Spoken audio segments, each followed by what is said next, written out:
Bonjour à toutes, bonjour à tous et bienvenue dans Le français c'est facile avec Adrien. J'ai créé ce podcast basé sur les expressions françaises pour toutes les personnes qui souhaitent apprendre le français. Ces expressions peuvent être utilisées en toutes circonstances et c'est ça qui fait leur intérêt. Et aujourd'hui, en ce jour du dimanche 27 avril 2025, on va étudier une expression qui est en fait une citation. C'est un auteur qui a inventé cette expression. Je vous en parlerai un tout petit peu plus tard. Et cette expression, c'est « tout vient à point à qui sait attendre ». Tout vient à point à qui sait attendre.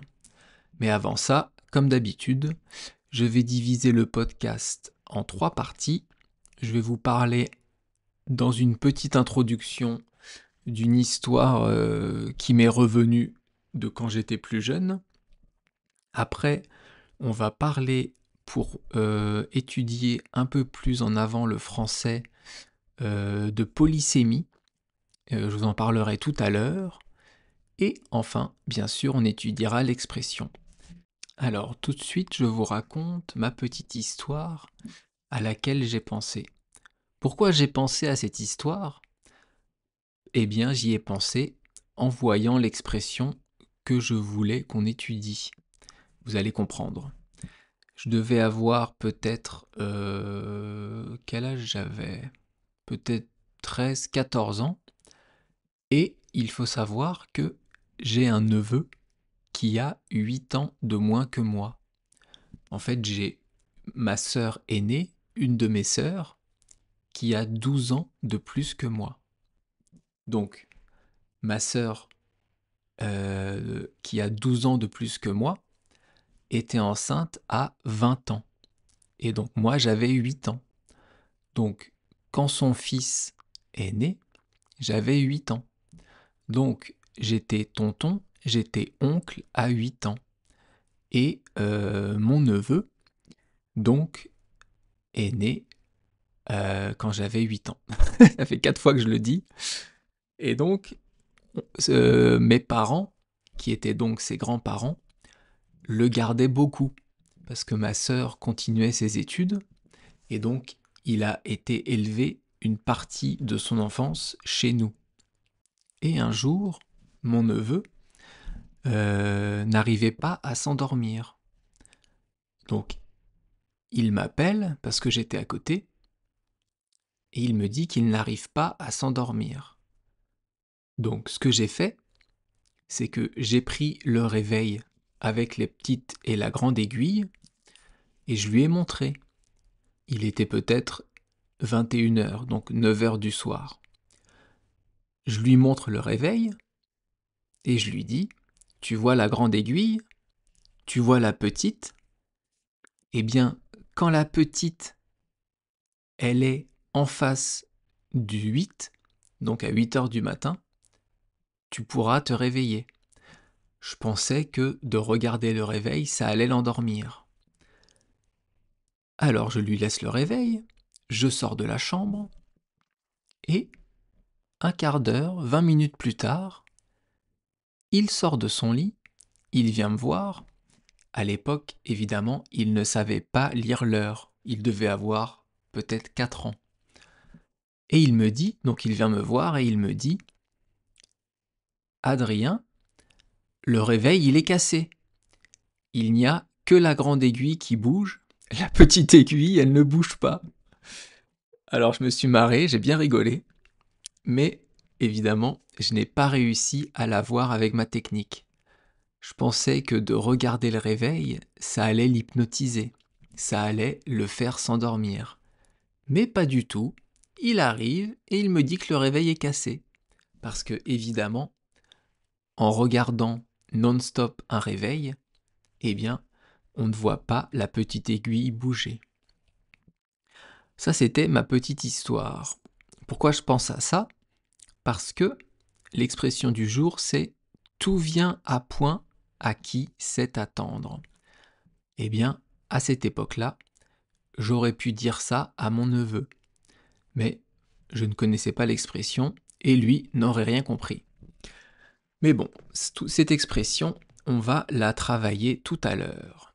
D'abord, je vous parle de polysémie.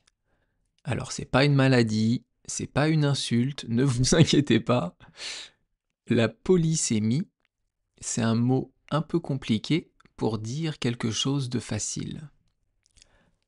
La polysémie, c'est quand un mot a plusieurs sens différents. Il y a quelques jours, il y a 2 jours je crois, ou 3 jours, je sais même plus, on a parlé du sens propre et du sens figuré. Eh bien, c'est un peu la même chose, mais il y a aussi d'autres sens possibles pour un mot. Ça peut être un sens concret ou un sens abstrait. Quelque chose de concret, c'est quelque chose de physique qu'on peut toucher. Quelque chose d'abstrait, c'est une idée, un concept. Je vais vous donner des exemples de mots et vous allez comprendre ce que c'est la polysémie. Alors, on va prendre le mot piscine. La piscine, c'est un bassin qui a été créé par l'homme. Dedans, il y a de l'eau et on peut aller à la piscine municipale pour nager. Il y a beaucoup de monde, on nage, on s'amuse, etc. Et il y a des gens qui ont une maison, qui ont également une piscine chez eux. Donc avec ce mot piscine, on peut dire plusieurs choses. La première chose qu'on peut dire avec le premier sens, c'est je construis une piscine. Quand vous dites je construis une piscine, c'est que vous allez créer la piscine. Vous allez faire un trou avec une pelleteuse. Vous allez mettre soit du ciment, soit une coque, la remplir d'eau. Là, vous aurez construit une piscine. Mais si vous dites « Ah, aujourd'hui, j'ai piscine ». Quand vous dites « j'ai piscine », en fait, ce que vous voulez dire, c'est « je vais à la piscine » ou « j'ai un cours de natation ». Mais on dit « j'ai piscine ». Je fais l'activité de faire de la piscine. Vous voyez, c'est 2 sens différents. Le premier sens, c'est le mot concret, c'est la piscine qu'on peut toucher en réel. Et quand vous dites « j'ai piscine », c'est en fait l'activité de nager. Eh bien, le mot piscine est polysémique. Il a plusieurs sens. Il y a beaucoup de mots en français qui sont polysémiques. On comprendra leur sens suivant la phrase, suivant le contexte qui est utilisé. Je vous donne un autre exemple. Le mot avocat. Pour vous, c'est quoi un avocat? Est-ce que vous connaissez ce mot? Eh bien, ce mot, il a 2 sens très différents. Un avocat, ça peut être un légume ou un fruit plutôt. Ça pousse en Amérique du Sud et je crois au Moyen-Orient, peut-être en Afrique aussi.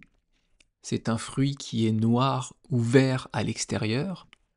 L'intérieur est vert et un peu jaune et avec un gros noyau. Et moi, j'adore les avocats. À manger avec du saumon ou des crevettes, c'est superbe.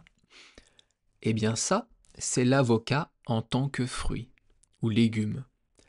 Mais un avocat, c'est aussi quelqu'un qui va pouvoir vous défendre si vous avez des problèmes avec la justice. Vous allez vous faire représenter, vous faire défendre par un avocat. Si vous devez aller au tribunal, ce que je ne vous souhaite pas, eh bien, vous aurez besoin d'un avocat. C'est le même mot et ça veut dire 2 choses très différentes. Alors, la polysémie en français, elle est beaucoup utilisée dans les blagues, dans les sketchs ou pour faire de l'humour. Vous comprenez que le même mot qui a plusieurs sens différents, eh bien, ça va être super pour les humoristes. Ils vont pouvoir créer des blagues, ils vont pouvoir faire des jeux de mots. D'ailleurs, je vais vous dire une petite blague assez simple. J'espère que vous allez comprendre et je vais de toute façon vous l'expliquer. Alors la blague c'est: pourquoi les livres ont toujours chaud?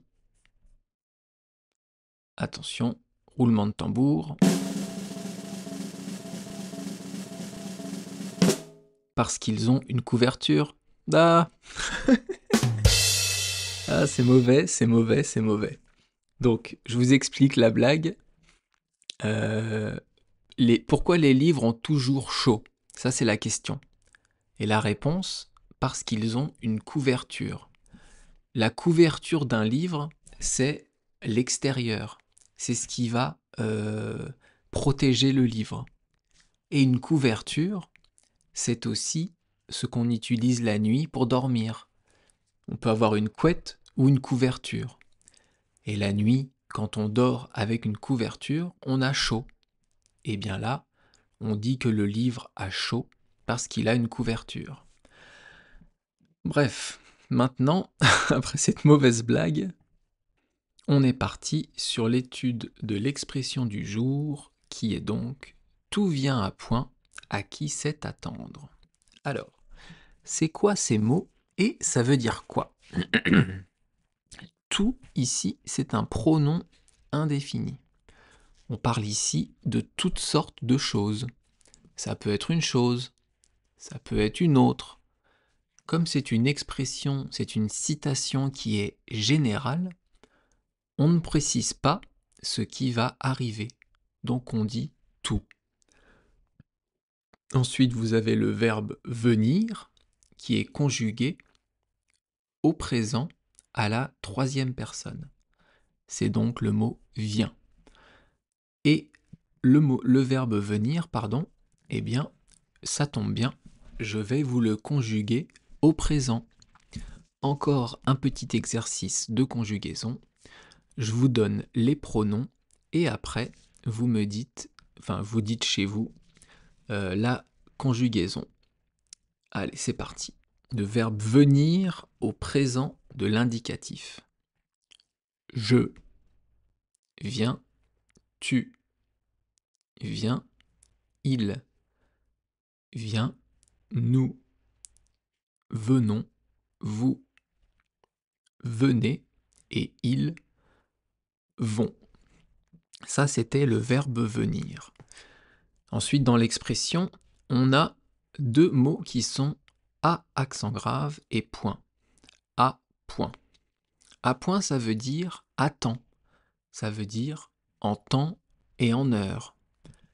D'ailleurs, à point, vous pouvez l'utiliser pour autre chose. Vous pouvez utiliser ça quand vous parlez de la cuisson d'une viande, de la cuisson du bœuf. Je vous donne les différentes cuissons qui existent en France et dans le monde d'ailleurs, mais je vous l'ai dit en français. Donc quand vous voulez une viande qui est uniquement cuite sur les deux faces et crue à l'intérieur, ça s'appelle bleu. Ensuite, vous avez saignant, ça veut dire qu'il y a un peu de sang qui coule encore. Après, vous avez rosé. Ensuite, à point. À point, c'est une viande qui est cuite. Il n'y a pas de sang qui coule. Et après, vous avez bien cuit. Donc, les 5 cuissons d'une viande en France: bleu, saignant, rosé, à point et bien cuit. Et ça n'a absolument rien à voir avec l'expression, mais comme j'ai vu à point, ça m'a fait penser à ça.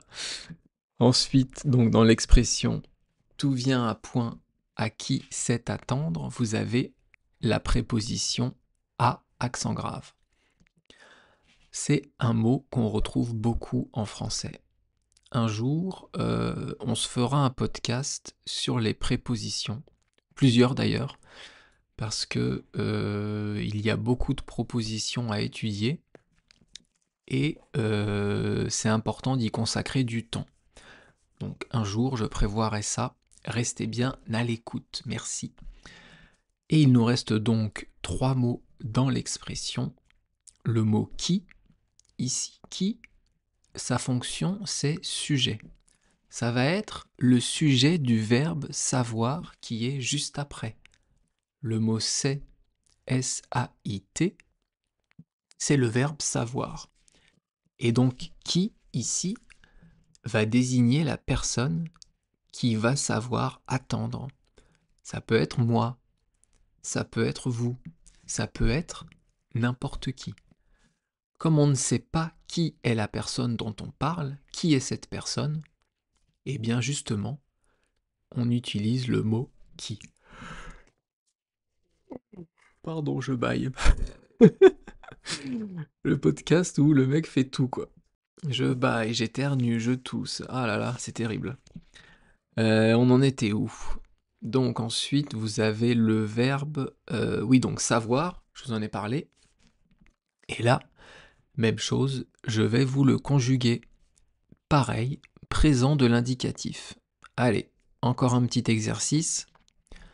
Donc savoir au présent, ça donne je sais, tu sais, il sait, nous savons, vous savez et ils savent. Et ensuite, on a le verbe attendre qui est ici à l'infinitif. Le verbe attendre, ça veut dire, le premier sens, c'est de ne pas bouger, de rester à un endroit, d'attendre à un endroit. Ça veut dire donc patienter. D'ailleurs, quand vous allez chez le médecin, eh bien, avant de voir le médecin, vous avez une pièce qui s'appelle la salle d'attente. Attente, c'est un mot qui a la même racine que le verbe attendre.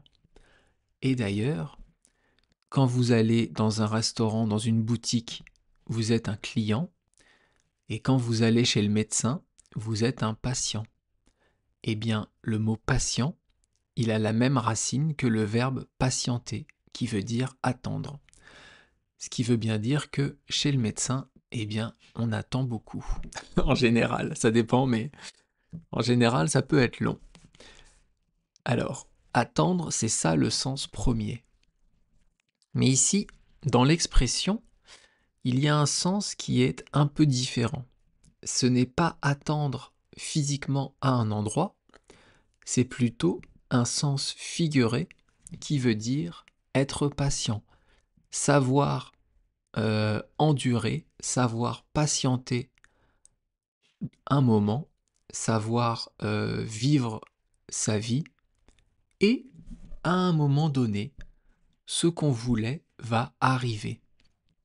C'est plutôt, je vous disais, un sens figuré, et d'ailleurs maintenant, vous savez ce qu'est un sens figuré grâce au podcast Tomber dans les pommes qu'on a fait il y a quelques jours. Et oui, tout a un sens, le podcast n'est pas fait au hasard. Si, c'est vrai, en fait, il est fait au hasard. Allez, on va pas le dire, on continue. Donc ça veut dire quoi? Tout... putain, je sais plus où j'en suis. Ça veut dire quoi? Tout vient à point à qui sait attendre. Eh bien, vous avez compris, ça veut dire en étant patient, on arrive à tout. Ça veut dire le temps permet de réaliser beaucoup de choses. Je vais vous raconter une petite histoire personnelle. Encore une, et oui. Quand j'étais enfant, j'allais beaucoup en vacances en Normandie. Eh bien, en Normandie, dans la ville où on habitait, il y avait un casino. Et à chaque fois, moi, je voulais aller au casino. Mais en France, les casinos sont interdits quand on a moins de 18 ans. Mais je voulais quand même y aller. À 10 ans, 12 ans, 14 ans, je voulais aller voir ce que c'était. Eh bien, passé 18 ans, je n'y ai été qu'une seule fois. J'ai attendu, et j'ai réussi à y aller après mes 18 ans. Je crois que j'y suis allé à 25 ou 30 ans, je ne sais même plus.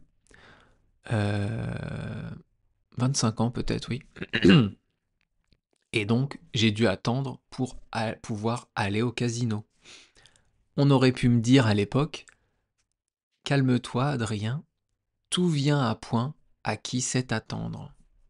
Ça aurait voulu dire, tu as le temps, sois patient, et un jour tu pourras aller au casino. Alors d'où elle vient cette expression? Alors j'ai trouvé deux sources sur internet. Ce serait une citation soit de François Rabelais, soit de Clément Marot. Comme les sites n'arrivent pas à se décider, je suis allé voir les dates de naissance et les dates de mort de ces deux auteurs. Mais malheureusement, ils sont nés au même siècle et ils sont morts au même siècle, à quelques années d'intervalle. Donc, je ne peux pas savoir réellement d'où vient l'expression. En tout cas, on va l'attribuer aux deux, à François Rabelais et Clément Marot. En anglais, cette expression, elle se dit All things come to those who wait, avec un magnifique accent français. Je crois qu'on arrive au bout. Qu'est-ce qu'il me reste à vous dire? Demain, demain, c'est magnifique. Demain, c'est l'analyse d'une chanson d'Orelsan, un rappeur français. Et cette chanson, elle s'appelle Basique. J'espère que ça vous plaira. N'hésitez pas à me le dire dans les commentaires. Et sur ce, je vous laisse et je vous dis merci beaucoup. Bye bye, à bientôt. Hasta luego, matane.